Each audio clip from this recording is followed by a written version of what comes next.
I have to say I haven't really prepared this very well because, you know, I kind of expected it was going to be quite easy. And I say quite easy, it's never really easy. I'm not a natural like Bob is. I mean, this is completely anti-natural thing for me to do here. But we are prepared. Don't worry, Jonathan. We are totally prepared. Don't worry. I can talk for 1 hour without having a break. So don't worry. I'm not worried. I'm not worried. Yeah, we know. Just make sure you can mute Peter's microphone. It's the only thing which is important. I can. You know, Brice has seen me build up GBO together with him and some other people in Nice, so he knows I can talk. Yeah, we know you can talk. Anyway, let's just stop for a moment, and then we'll just kind of start and go from there. So I'll put on my very serious. Have I done everything you're supposed to do? You don't think? Oh no, Jonathan! Please don't put your serious face on. So shall I wear a suit and tie, or you tell me? Anyway, good day, everybody. Good morning, good afternoon. No matter where you are, it's good of you to come and join us on the 10th Gentleman Driving Chat Show. And I say that with trepidation. How we've managed to do 10 of them, I'm not quite sure, but we have, and I'm really glad that Bob Beck has been helping us to do that. So hi Bob, how are you? I'm doing great. Thank you for that. I am enjoying helping you out on this. Well, you're doing a lot more than helping us out. I mean, that's absolutely for sure. I mean, you bring in such an international aspect to it, and we love having you on the show. And especially that really reassuring voice that you have, and so knowledgeable. What a guy you are. I mean, that's absolutely great. We have a special guest today. His name is Peter, and Peter is Peter Redrin, who is actually the club president and the CEO of Gentleman Driving SL, or whatever its official name is. I forget. So hello, Peter. Hello, Jonathan. Very nice to be on your show. Well, I'm going to let you speak a lot longer today than you've been used to. So, I hope you've got a glass of water or something, because, you're going to be, I'm going to ask you one question, and that's going to be it. We'll all come back an hour later and maybe see what's going on. But actually, no, we also have a club ambassador here, Brice Vandevoorde. I'm not sure if I said that correctly. Vandevoorde. I mean, I don't know how you say it, Brice. How do you say Brice Vandevoorde, Brice? Hi, Jonathan. It's the Dutch way. I have no idea how to say it. I had some Dutch friend who told me, but the French way is Vandevoorde. But that's why. Easy is to call me Brice or Brice, wherever you're from. It's working really fine. And that was really helpful, actually, in the life when I was traveling around. Everybody knows me by Brice. Perfect. Yeah, I've never actually heard the name Brice before. My father was called Bruce, but Brice is new on me. So is that sort of Dutch as well, or is it more French than Dutch, or Dutch than French? My son, Papa. Brice is a French name, and there is the American version with a Y, which is Brice.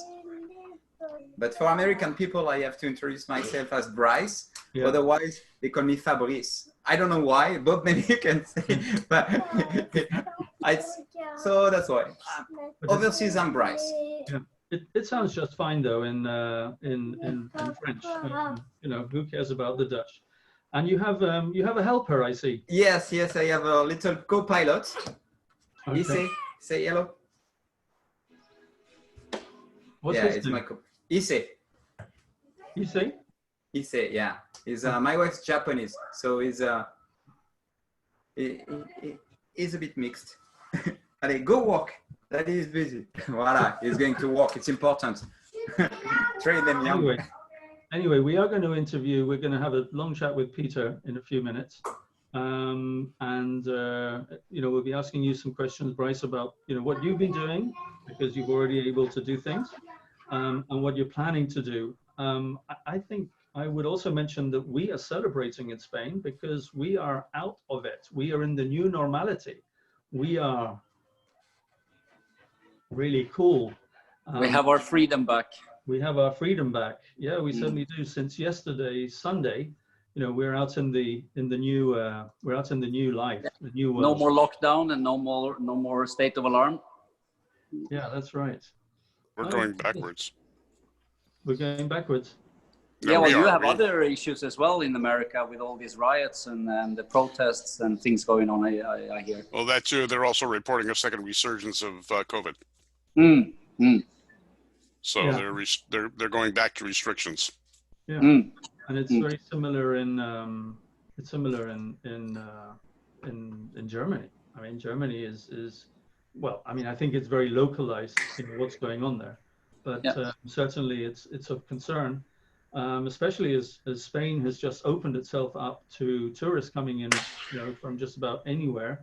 I think starting off from the EU, but the first people that have come to Mallorca to great welcomes have been Germans.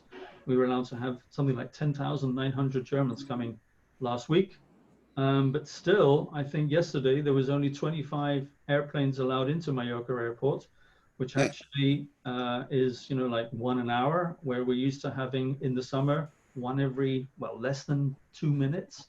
Yeah. Airplanes taking off and landing. So that is pretty amazing. Now, I'm trying to put on a little video here, and it's quite interesting because it's age restricted.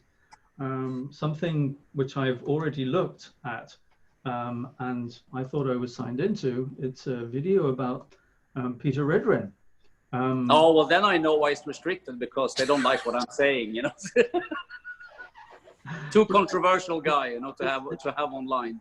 Yeah. So I think what I'm going to do is I might try and get that to work, but at the moment it's not working. But in the meantime,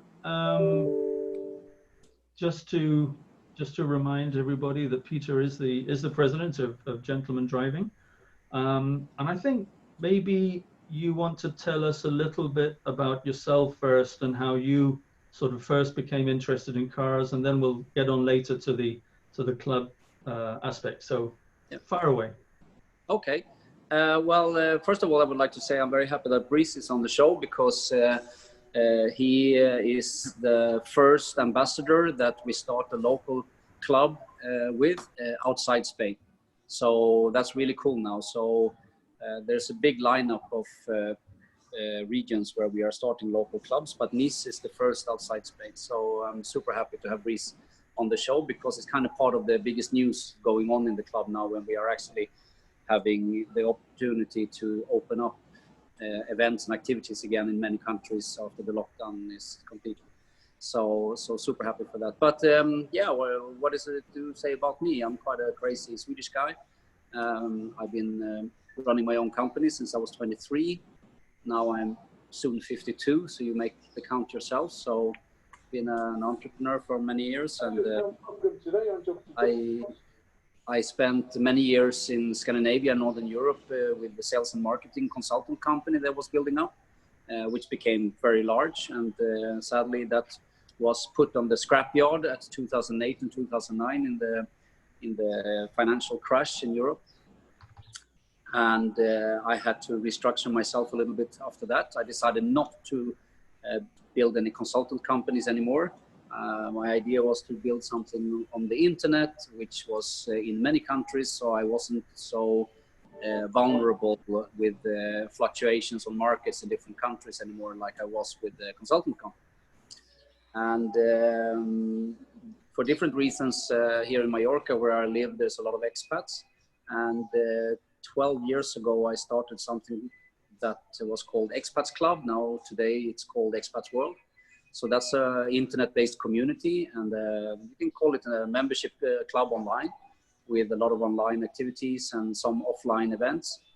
And that grew during the years to become quite a big international community. And I saw that there was a business model in that, so I created another one after a few years, which was called Yacht Crew Club in the yachting industry.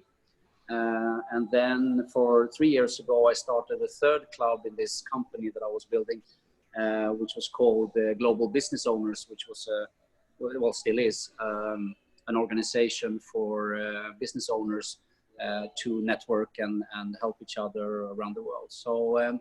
So during the last 12 years, I've been specializing in building international, global communities, internet communities and clubs. Now, I've been having a health problem for many years, which has been growing worse every year, the last 5 years. And now last year was going so bad, so I had to sell this company that I was building up with all these communities and clubs, and they go retired for health reasons. And that's when I kind of found myself in a situation I wasn't planning. 51 years old and going retired was not my plan at all. And, you know, as a very active entrepreneur, to sit down in Mallorca and drink water and have 3 walks per day and only eat vegetarian food and sleep a lot and eat medication and do nothing, that didn't work at all. So I decided to go back to my childhood dreams, which was cars.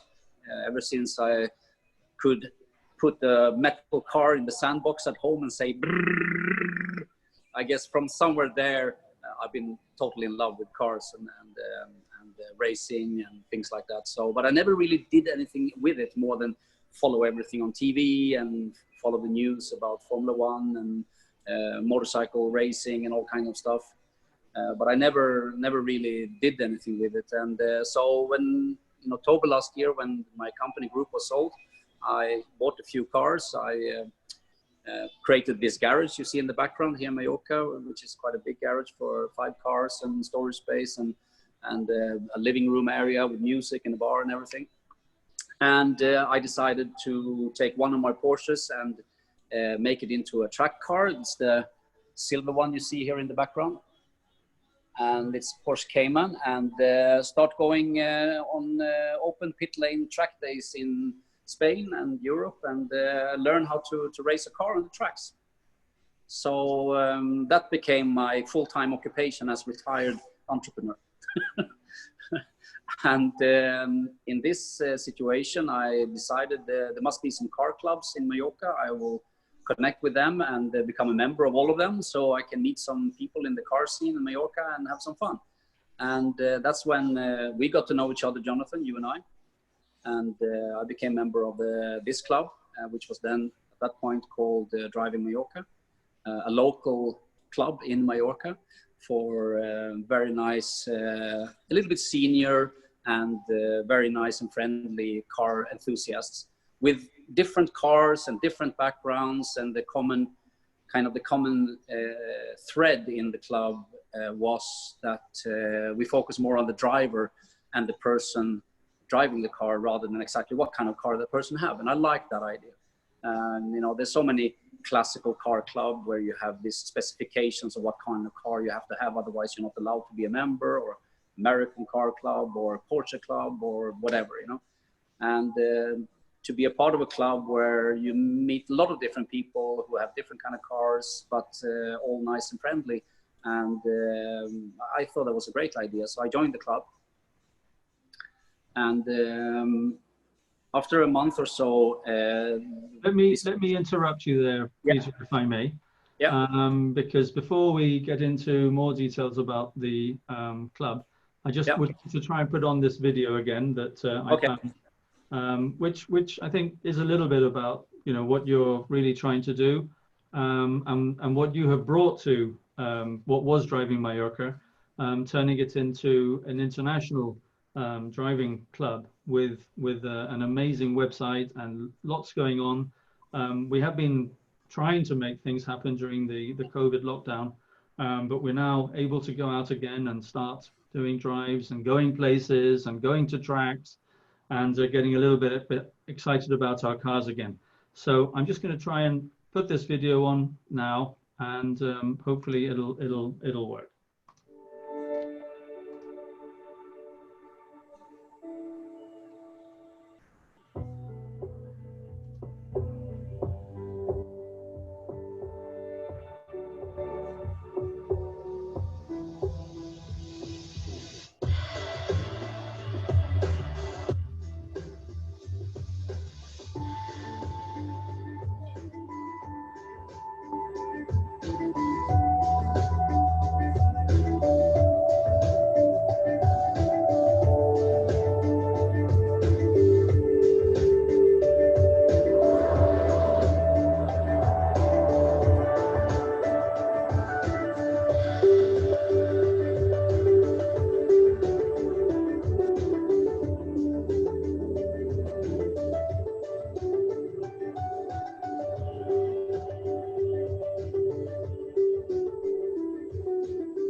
that's quite a good introduction video to what gentleman driving is all about.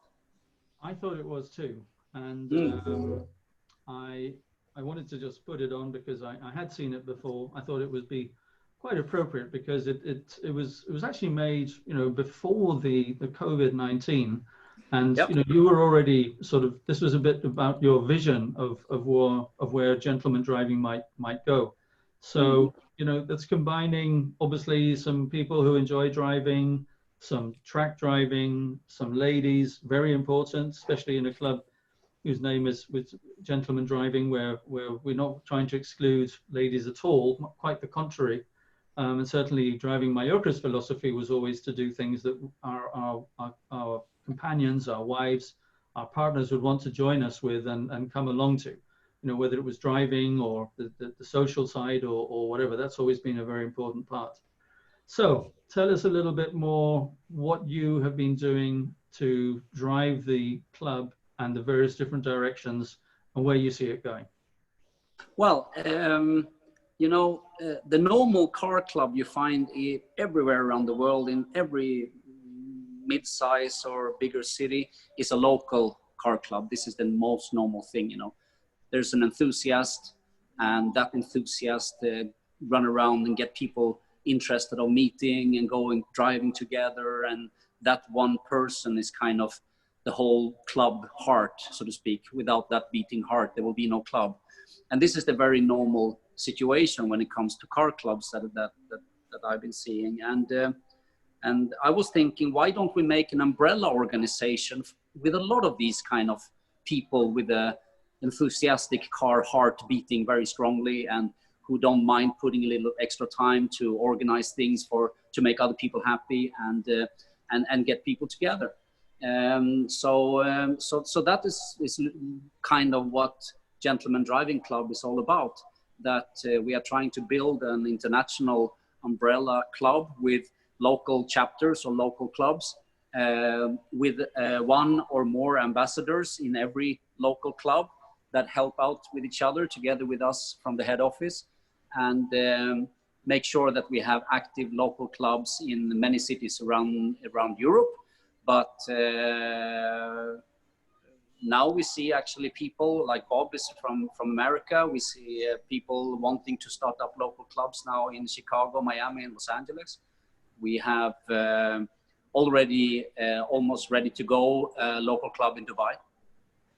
But Europe is a main focus because Europe is quite a large place with many countries and a big crowd in every country of car enthusiasts that could be members of the Gentleman Driving Club. And I think our approach, where the driver is in focus, not exactly what car the driver has. In many cases, like me, for instance, people have many cars. I mean, I have 5 cars and none of them are the same. So I mean, I think that idea is interesting for people. And what we are trying to do now is that we are trying to find a structure for the local club that can be applied. So it is not so difficult and heavy for the local ambassador to start a local club together with us. So I was thinking, if we have a good infrastructure idea how a local club should be run, then people can take that model or that template, so to speak, and just get on with it. And then, of course, even though we have a template now, which is very successfully tried out in Mallorca and in Costa del Sol in south of Spain, where the club is now up and running. We will now do together with Brice the next coming weeks. And I would like to explain this infrastructure a little bit, because I think that's the backbone of the club for the future. Even though the web page and the member platform we have on the web page when you're logged in as a member is a very interesting part of the club, the online part of the club, so to speak.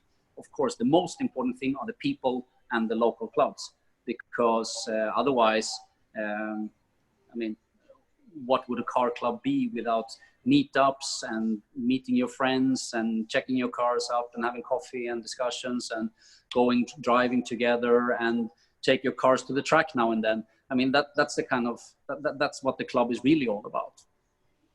So we came up with an idea to sign up sports car dealers as the meeting point in every region where we have a local club starting up, because this gives a few very good advantages for the ambassador, because Brice is one of our ambassadors. We have 32 ambassadors waiting to start up their local clubs now in an ambassador group, and in many countries.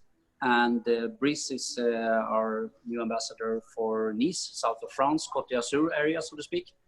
And the interesting thing is that if you think about it, if we have a sports car dealer, a local sports car dealer in Nice area that has been there for many years, that are selling cars and has a lot of clients, and they most surely knows the racetracks around the area, because if you sell sports cars and supercars, you normally take your clients to activities and stuff.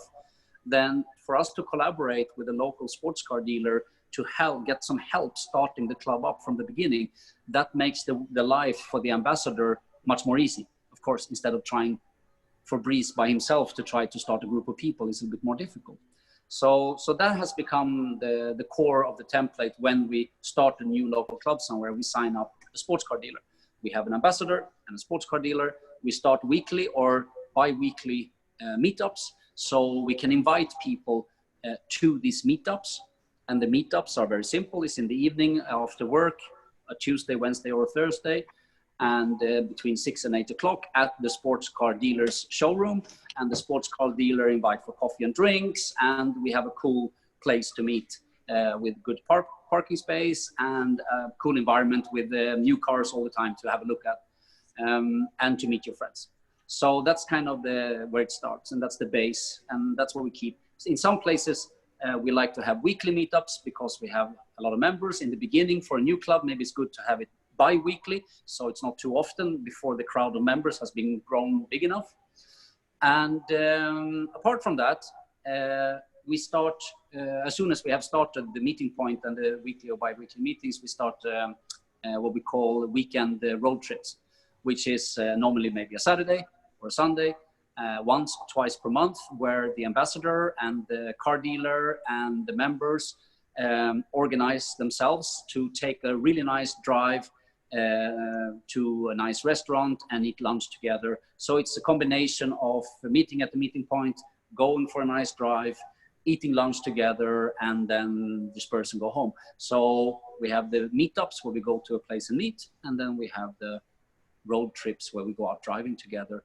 And this is the two social activities that every local club is doing. And then on top of that, we put the sporting aspect of cars into our club as well, because we do have a focus on sports cars. I think most of our drivers like to put the pedal down a little bit, so to speak. There are other clubs where people are driving nice and slowly and watching the scenery. I think we are more interested in checking how fast our cars can go, actually. So there is a sport car and sporty driver aspect of gentleman driving as a club.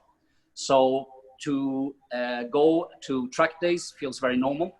I think the experience we have now when we organize track days together with some other clubs, then maybe 20-30% of our members like to put their car on the track, actually. The other ones actually like to come and watch and hang around in the pit lane and participate in the lunch at the track and stuff, but they don't want to put their car on the track for different reasons. So track days, I think, is a very important and cool part of our monthly activities. And luckily enough, there's a lot of companies and a lot of organizers and local escuderias of different kind that do organize track days since many years in the nice tracks around the world.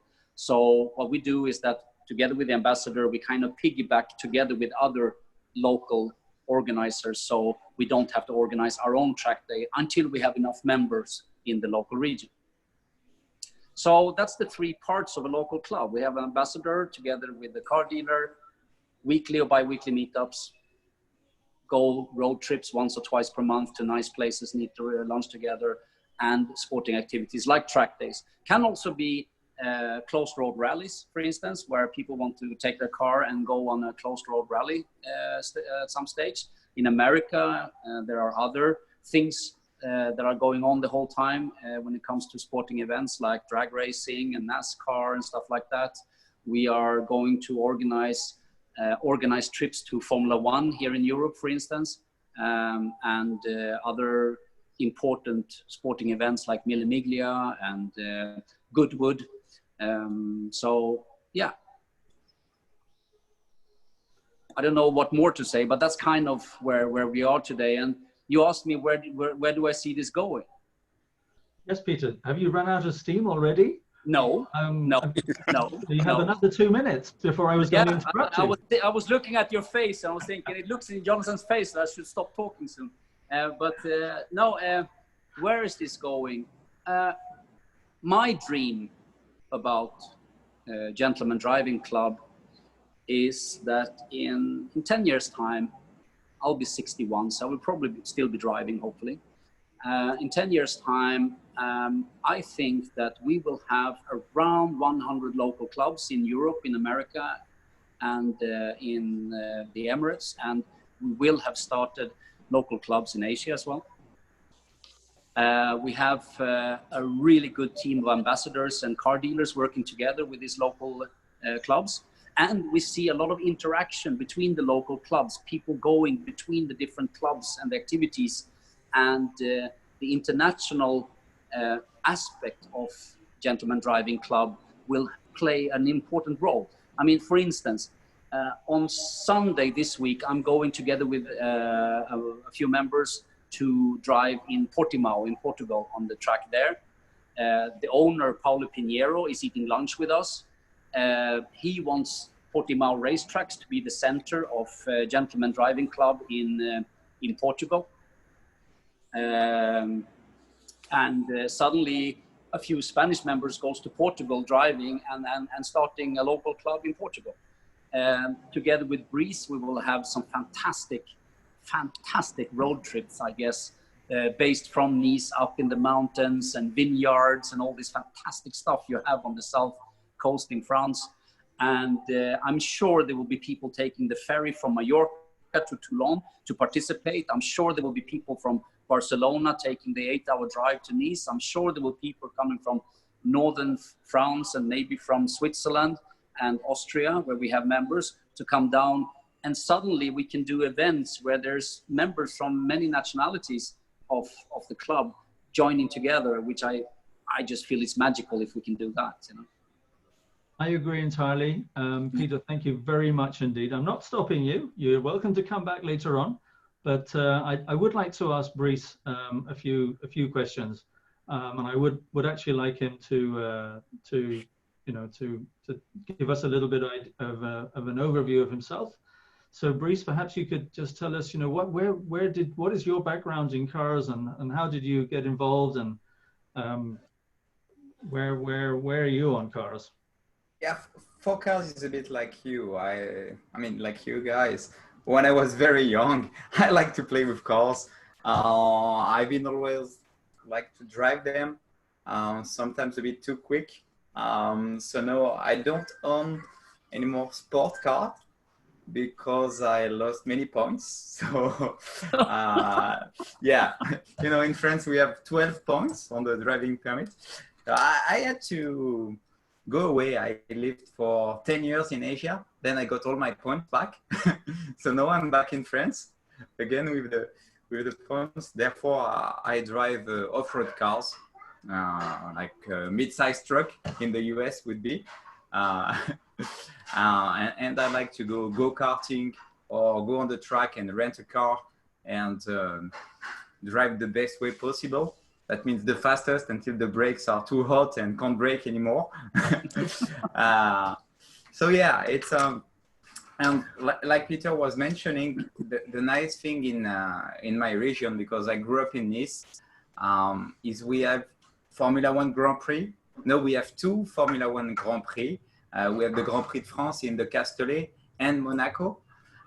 In Castellet, you can go and drive there, which is super nice track. It's very safe, very wide. And if you get out of the track, you just destroy your tires, but you don't destroy the car. Because that's one of the issues when you take your own car on a racetrack. you have some insurance issues. So like Peter mentioned, a lot of people, they just like to go. They have very nice cars, but they don't want to drive them because of that. So in the Castellet, they made it really nicely. When you say Castellet, is that Paul Ricard? Paul Ricard, yeah, exactly. Yeah. And I can tell you something. It's interesting you say that, because this has been an issue, because we have quite a few members with really nice cars, but they've been worried because, of course, the normal car insurance doesn't cover if you go on a track day. But inside the club, we now have a sponsor who is organizing 1 day track day licenses for track days. So now we have sorted the insurance question for all our members, which was a very practical problem, actually. Like you say, many people don't like to drive because they feel they don't have the right insurance. Exactly. Yeah, that was the main issue. So that's why for me, most of the gathering was on go-karting, because you can race, you have the same cars. It's very fun. It doesn't go as fast as a nice car, but it feels faster. So, and you still have your helmet and all the equipment and the smell and the heat, and I mean, the tires burning, it's really nice, and you don't hurt yourself too much. And if you wreck the go-karting, it doesn't cost you that much. So that's very convenient, I would say. When talking about closed road rallies, I've never been involved into those. I have a lot of friends here, a lot of local friends doing it because it's quite popular. It's price-wise, it's reasonable, so you can have a car, prepare it yourself, and go to drive. Almost, now with the COVID, that was a bit different, but every 2 weeks you have an event around that you can join. So this is very easy, and most of the people, they like also the classic cars, so you can drive around. We have a beautiful, I mean, like Jonathan and Peter, Bob, I'm sure you came already in the French Riviera. Yeah. No? No.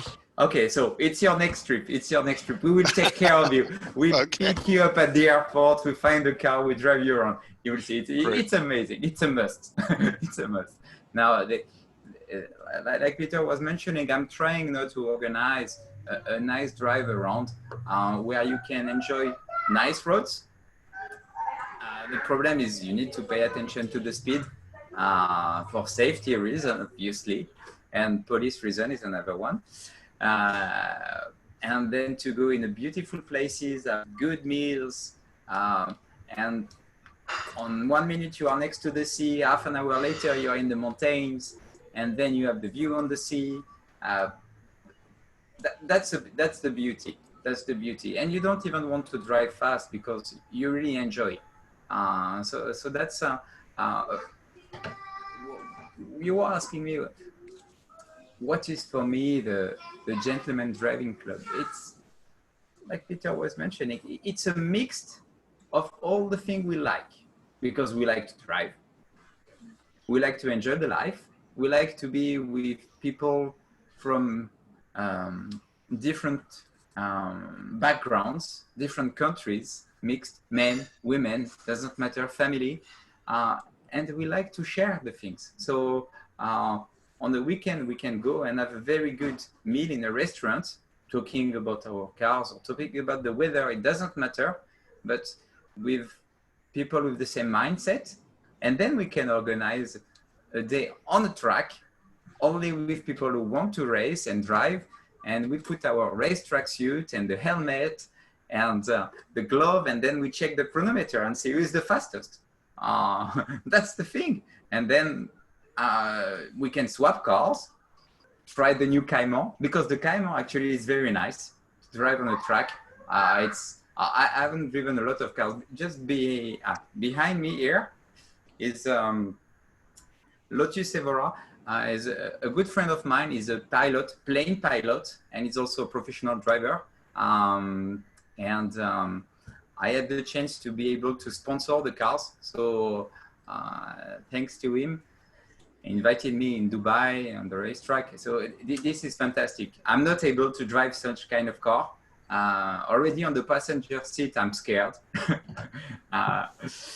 because it's very powerful and impressive. But on a Cayman, you can have fun. And so far, when I had the most fun beside the go-karting is with small cars, because you're able to push the limit to the small cars. If you go to a Lamborghini when you're a rookie, yeah, it's very quick, it's very fast and powerful, very noisy, but you can't use it very well. So can I ask you a question, Brice? How far is it from Nice to Dijon? To Dijon? Mm. It's a very good question. It's a very good question. I would say I will. Is it quite far away? Or? Yes, it is. Yeah, it's not a day trip. It can be a day trip, but it's quite far. Let me ask Google. But, because there is an aspect of what you're talking about which I want to kind of put into the discussion, because many of our members has been saying to me, well, I would like to come to the track day, but I don't have a car to bring, or I don't want to bring a car, or it's far away, so I don't want to drive so far just to go to a track day, but can I rent a race car? And this has been something that we've been trying to organize. And actually today I came to an agreement with a company who has over 100 race cars to rent. And this means that in most of the Central European tracks, which is places like Nürburgring, Nordschleife, Spa, Red Bull Ring, Hockenheim, Dijon, Zandvoort in Holland, and places like that, we can participate in the track days, and we can offer our members rent-a-cars from 300-400 euros per day and up. From Renault Clio Sport to GT3 RS, so this has been quite an important part of it, because the go-kart is easy because you don't need to have a car. You just go there and you drive the go-kart, which is on the track. Now, if we can have a similar situation to track days with real cars, then that will be interesting, because I think if you take a flight from Barcelona to Nürburgring, for instance, and there is waiting for you a decent BMW track car, and you paid 500-600 euros for the day for that, and then 300 or 400 euros for the track day, and suddenly you can have a really good day for maybe less than 1,000 euros. And you don't have to your own car, you don't have to drive for 3 days to get to the track, and all this. In some of the racetrack around, you can rent the car. They have several offers. That's why I know the Cayman, and I rent for half day or full day, or you can do it. But it's nice to have a partnership because it's quite pricey. It's quite pricey. Yeah. Many of the tracks are overcharging a lot. So I'm very happy that we are getting into a contract with a big company who has cars a little bit everywhere, and they can put them on trailers and drive them wherever we want.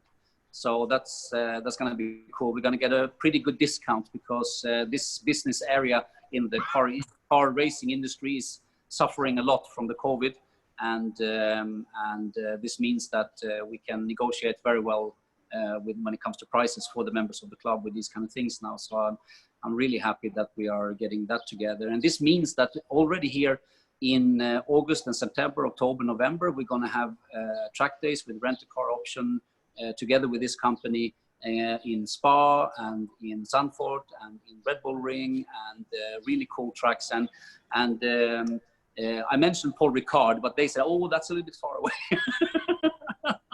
Oh, no. They are based a little bit more northern part of Europe, So, but we will get some cars there, because I can't live my life if I don't go racing in Paul Ricard. And the track is for sale. Oh, really? Yes. And you can have, there is as well... Jonathan, can you talk to one of your yacht owners? Maybe we can get some money and buy it. I'm sure there's plenty of them who would be perhaps willing to get involved in that if we let them know. Just to answer your question earlier, Peter, the distance from Dijon to Nice is 659 kilometers driving, or 410 miles for our American friends. So that's kind of 4 hours. It sounds like 4 hours in a Cayman. If you don't get caught, yeah. No, you need to refuel. No, I understand, Brice. It's a little bit far to go, because Dijon is one of the tracks where they this company have very good prices on cars. But if we transport them down to Paul Ricard, it's going to be a little bit more expensive. But I don't think it matters so much. Many of our members are not price sensitive. They just want to have a good value for money and no responsibility. If I crash the car, it's not my problem, you know, all that. And I think it's worth to pay maybe between 800 and 1,000 euros for a really good track day on a famous track with a rent-a-car and lunch and dinner and drinks and everything included, you know, and having a sleepover in a hotel close to the track together with all the other members. You know, I think that's a good weekend. You know? Yeah, that's what they do in Paul Ricard. You have the hotel, you have everything, and you even have the landing track for airplane. So it's very convenient. Yeah. Bob, I can see that you're getting very interested in this idea, and I have to say, Bob, you must go to the south of France and Monaco area, Saint-Tropez, on your European trip with your wife, because it is, you know, I mean, forget one of those little cities like Paris or London. You know, just go to somewhere real. You know, you'll have some real fun somewhere. Well, maybe not Paris or London, but certainly try and get to the south of France. It's really a magic place. That was our plan for this year. It just didn't. It just couldn't happen. We were actually supposed to be leaving for the UK next week. Yeah, cool. But it's not happening. I think if you go to the south of France this year, I think it would be very smart, because normally there's huge congestions because of all the tourist traffic down there. But Brice, maybe you have some info, but I think the roads are not so busy as they normally are now after this COVID, or is it still the same bad car situation on the roads? It's not a big difference, actually. For us, you know, the thing with the French Riviera is we have tourists from all over the world. And the French who are usually leaving the French Riviera, because for me, most of the time in August, I go either in Scandinavia or I go somewhere, because too many people. We are staying here. So that will still be crowded, but it's nice. The best time is June and September. September is just fantastic because it's cooler. The sea is still warm. You have less tourists. It's more relaxed. And there will be a yacht show in September. There will be the Cannes yacht show in September. Aha, okay. Is that the first yacht show in the Riviera after the COVID? Or? Yes, it will be. So it can be a good opportunity. Me and Brice, we're actually going to have our own Zoom meeting tomorrow, because we are planning all the new first activities. And my wife Nikki and I have been talking about it, that we are going to come and support you with your first activities from Mallorca to Nice. We want to be there when we start this, because I think if we make a really good start campaign the first month, I think the club can have a fantastic life in the Riviera area. So we just have to get started in a good way. Yeah, there is a great potential. Now we have a dealership where we can go. Is a friend of mine. I have several cars. The way I was looking is to find a club. I mean, to find a place where we can meet, which will be ours. Yeah. We can use the place the way we want. We have a big outdoor terrace to do barbecues. That's fantastic. I saw the picture and I think, Brice has the right idea. It's no neighbors. It's really close to the city, and it's a very how to say central place. Why? It's between Nice and Cannes. It's 15-minute drive to the airport. So it's very, very central. Well, then we can invite people from a very big area to this place. Exactly. And he has all brands, all kinds of cars, classic, modern, cheap, expensive. So you're not stuck with only Porsche or Ferrari or Maserati or the guys who want to show off, because that's not what I wanted. No, I mean, to be a member of that is, I don't want to have gold chain and say, I have a Lamborghini. No. So actually, most of those guys has actually rented the car. They don't own it. Yeah. You know, I did get a new track car this weekend. Tell us. Yeah, it's a Cobra. Wow. Really? Wow. Oh yeah. It is a race car. It is motorized. And we have, I race slot cars now. I've gotten out of the racing the full-size cars. It's a lot less expensive. But a buddy of mine came in from Arizona and he found this in a garage sale. So it's a car that was built in the 60s as a race car. So now I've got to tune it up and see how it does on the track. Well, that's going to be an interesting experience. I tell you, they're not so easy to drive fast on a track, those cars. No. No, well, I belong to a club where that's what we do. We have 2 races a month. Yeah. And we have about 20 people going for a championship each year. Cool. Very cool. And one thing we have to remember as well, the French Riviera, is we have mountain in snow. So remember, in winter time, we have the Andros Trophy. So we have ice rink, which is a 1.5 hour drive from Nice. No, it's only with electrical cars. And there you can have some really good fun. Ice racing is fantastic. Yeah. First, it's very strange because the electrical car, you get the power immediately. So this is just stunning. But what is strange is the noise. Because with the car, you know how fast you go, you look at the engine RPM, and then you can't see it very much. So it's slightly strange, but it's very fun. It's price-wise, it's really reasonable. So this will be also a good thing to do during the winter. Absolutely. And you have the Monte Carlo Rally, which is a fantastic event. We should try to make something there for the club. I'm actually talking to an organizer who is doing a lot of VIP events for the Monaco Formula One, both the Classic Week and the real Formula One.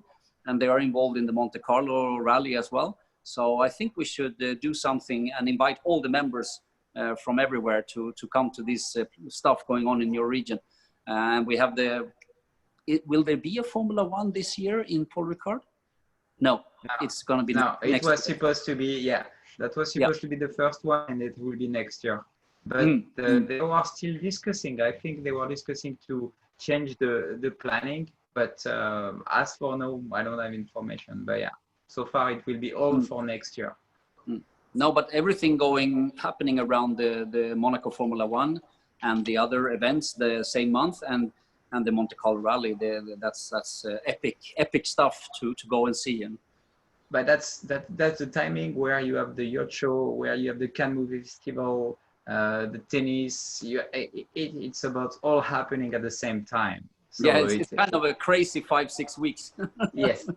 Yeah. But that's nice. That's nice. Right. One of the questions I like to ask of ambassadors, and you've answered most of the normal questions already.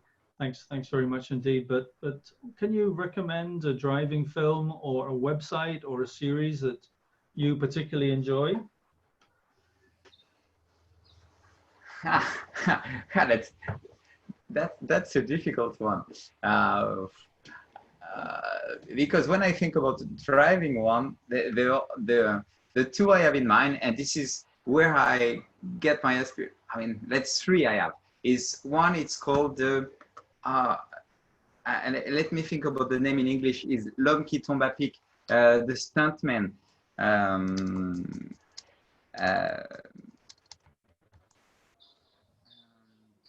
What's his name? You have the Duke of Hazzard.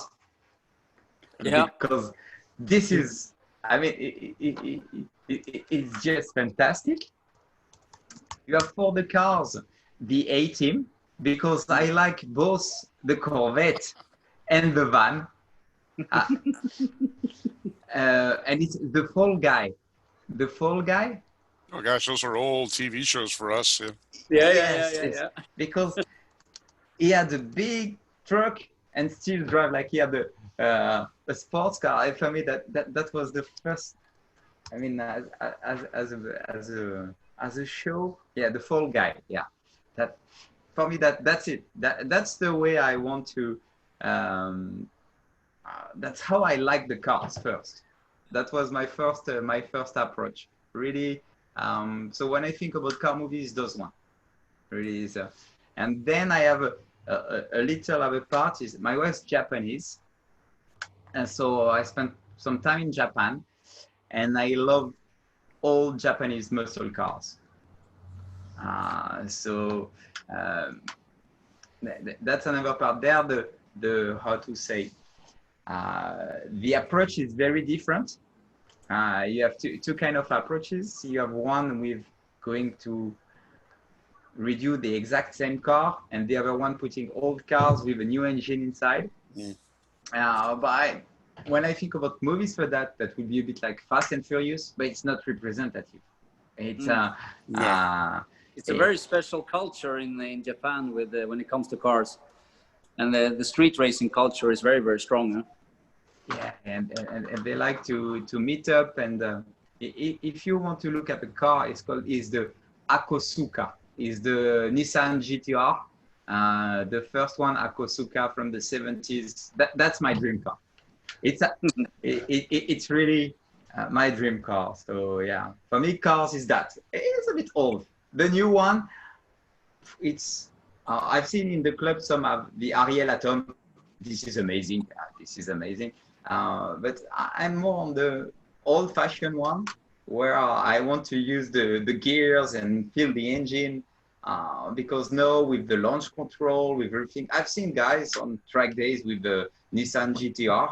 They drive around you like they could be on the phone because they have nothing to do. No. So for me, it's true. You put the launch control, press the button, hold the clutch, release, and go. And it's like, oh, it's so fast. No. So yeah. I know I didn't get the question, Jonathan, but I recently started to look a lot on YouTube on, you know, this guy Chris Harris, which is one of the 3 guys in Top Gear. Yeah. Chris Harris is doing really fantastic test TV shows where they are testing new cars, and that is really cool. He has some really nice guests driving together with him, and the enthusiasm, the really genuine car enthusiasm that he has, and a lot of his friends that he invites to drive with them, and the way they test cars is just fantastic. I can't stop watching it. Yeah, I agree. He's very good indeed, and a joy to watch, certainly. They take the piss out of him on Top Gear now, but I think he's such a solid driver. Yeah, he's a solid driver for the first thing, but he's also a very nice guy, very down to earth and very genuine. He's just himself in all his TV shows, and I like that. Well, that just brings me to think about that a little bit. I mean, we've now done number of chat shows on and we've had some amazing people. And you know, Bob, I thought we would just go over the people we've had on the last 10 shows and and just mention who they were, and hopefully you know, we have a few comments for each of them. We on the very first one, which was almost a bit of a trial, we had Alvaro Fontes. Alvaro is a racing driver from Spain, and he's also become a shareholder. He was pretty active, and then you know he had to start driving again and stuff like that. But that was very good. And then we had on the second show we had Seb and Steve Perez, a father and a son. The son had won the Mallorca Classic Rally here this year. And the father had participated in the same rally at the same time. What was interesting about them is that the son was participating in very modern cars and classic cars at the same time. After that, we had Tony Dethkayar, who was the organizer of the Mallorca Classic Rally here. Great fun as usual. We had Greg Cozier and Marcus Girdlich. Greg Cozier also had participated in the Mallorcan Rally, but then as the organizer of the Barbados Rally or Carnival Rally. So he was a guest. Now, you, Bob, might want to talk a little bit about Danny Thompson and Alan Grant. Alan Grant, as many people don't know, was one of the team drivers for Carroll Shelby. He won Daytona with the GT. He was in Le Mans when they first went with the Cobra GT and was part of the development team on the GT40. Danny Thompson, a heritage of land speed racing. Intentionally, he doesn't turn; he goes straight. But he did 400 and what was it, 447, I believe it was, and now holds the piston land speed record. Now he's shooting for 600 miles an hour. So he's not giving up. They're just reorganizing. So we had a little bit of American flair in there that also traversed to Europe as well. We certainly did. And then staying on the sort of high-speed drag racing, we had Anita Michaela, who was great to have her on board. Yeah, European Top Fuel champion 4 times. She's really disappointed she hasn't been able to race. I guess they're looking at possibly opening up drag racing in September, which is going to give them a very, very short season. They're expecting only 4 races this year. Yeah, that was certainly, very much the disappointing message. And then we spoke to Keith Martlett, again, thanks to you. So tell us a little bit about Keith. What is he hoping to do? He's hoping to get some racing going. From what I understand, they are going to start opening up racing, but no spectators allowed in the UK. So they're going to limit the number of cars, the number of people that can be in the pit crew, and start drag racing at Santapod, which is, I guess, the premier track for drag racing in the United Kingdom that even people from all over Europe come to race at. And it used to be an airstrip. I was just going to say that I think it's actually the premier drag racing strip in Europe, actually. Yeah, when I was there last year, they were in the process of renovating and improving it even still. But with this year, he's got no activities at all. They're trying to do something, and he started his own podcast and streaming video of previous shows so that he can try and keep a semblance of income coming in to keep the place open. But it's become very tenuous for them. But they are going to start racing. I believe they're going to open up for cars only in August. Yeah, so we'll see what happens. We have quite a few ambassadors waiting to start local clubs in the UK, but they seem to be pretty far away from being able to do that. They kind of lagged after the rest of Europe because they didn't close down quick enough. So now they are having 3-4 weeks. They are kind of 3-4 weeks behind the rest of Europe opening up, as it seems. So yeah, we're waiting for our land speed record trials in August, and the team that I'm working with is the driver's out of the UK. His car is here already, but he can't leave. So we're hoping August is a ways away. The COVID is supposed to disappear with heat, and it's usually 100 degrees there. We've already got the permits. We're going to go racing, but he can't come in the country. Yeah. So we're stuck. Maybe that means you'll have to do it, Bob. You're going to have to sit in that. Sure. Yeah, well, they've talked about putting me in one of the cars and licensing, and I said, not a problem, I'll do it, but not at 300 miles an hour, which is the goal of the car we're working on. Anyway, just to carry on from there, we had David Ovey a couple of weeks ago. David had participated in some of the Le Mans racing some time ago. He had some fascinating stories that was really good talking to. And then last week I wasn't able to be on the show, but we had Hamish Goddard, who was talking to Jaime Carbonet, who's been very successful in racing and regularity all over Spain and obviously the Balearics as well. So I think we had quite an interesting bunch of people. We've also had some really nice ambassadors. We've had some of our experts who've joined us, Jonathan Sullivan and is that, no, not Sullivan. What's his name? Silverman, exactly.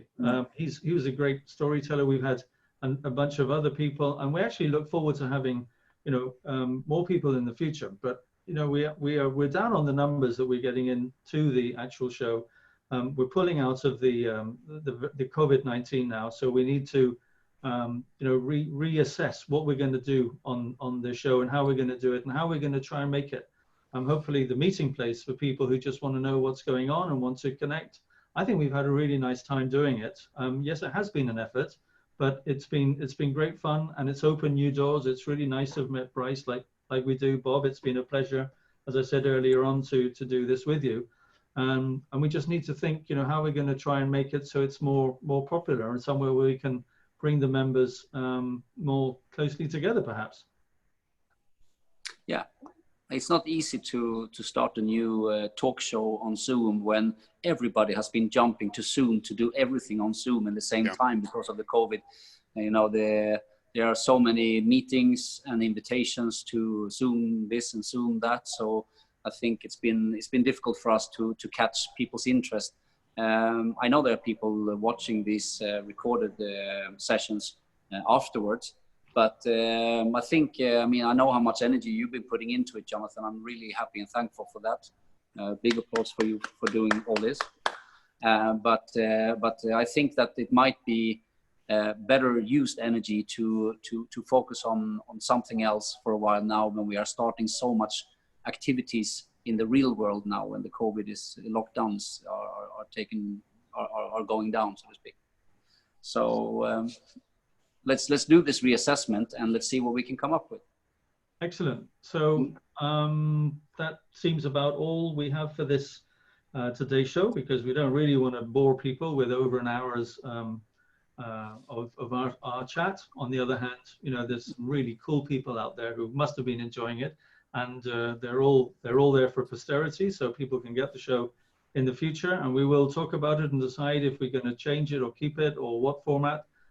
And if you guys have any ideas, you know, please come back, especially you, Bob, as a professional. You might want to make some suggestions as to how we could make this more interesting.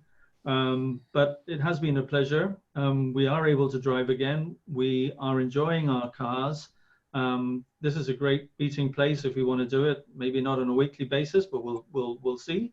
And we'll be back with news, won't we, Peter? Absolutely. And kind of during the meantime, I will try to produce some videos in Portimao on Sunday when I'm there racing, and maybe try to make an interview with Paulo Pinheiro, who is quite a famous guy, who is the owner of the track, which I'm going to eat lunch with. And the weekend after that, we actually have our first big track day. That video you showed was from our last track day in Ascari, which was the 7th of March, and the week after Spain was closed.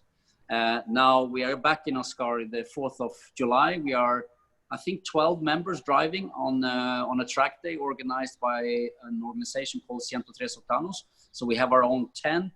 Torbjörn is bringing his Ferraris there, and we're gonna have some drinks and stuff, and our flags are gonna be up there. So so I'm gonna try to make a good video from there as well. Yeah. Well, that's really excellent. So I'd just like to say goodbye. Thank you very much, Brice, for coming along and being our ambassador. Thank you, Jonathan. I was delighted to be your guest today. It's excellent. Okay. Bob, thanks very much as usual. We'll be you know, discussing what we can do in the future. And Peter, thanks for being a wonderful guest, and thank you very much for driving Mallorca into gentleman driving, where we are now, an international show, talking to all sorts of people all over the planet from our tiny little island here, which we are going to enjoy, because we are now able to go out and have the new normal, and we will think up some new ideas and come back with you in the future. So muchas gracias. Thank you very much. A tout à l'heure.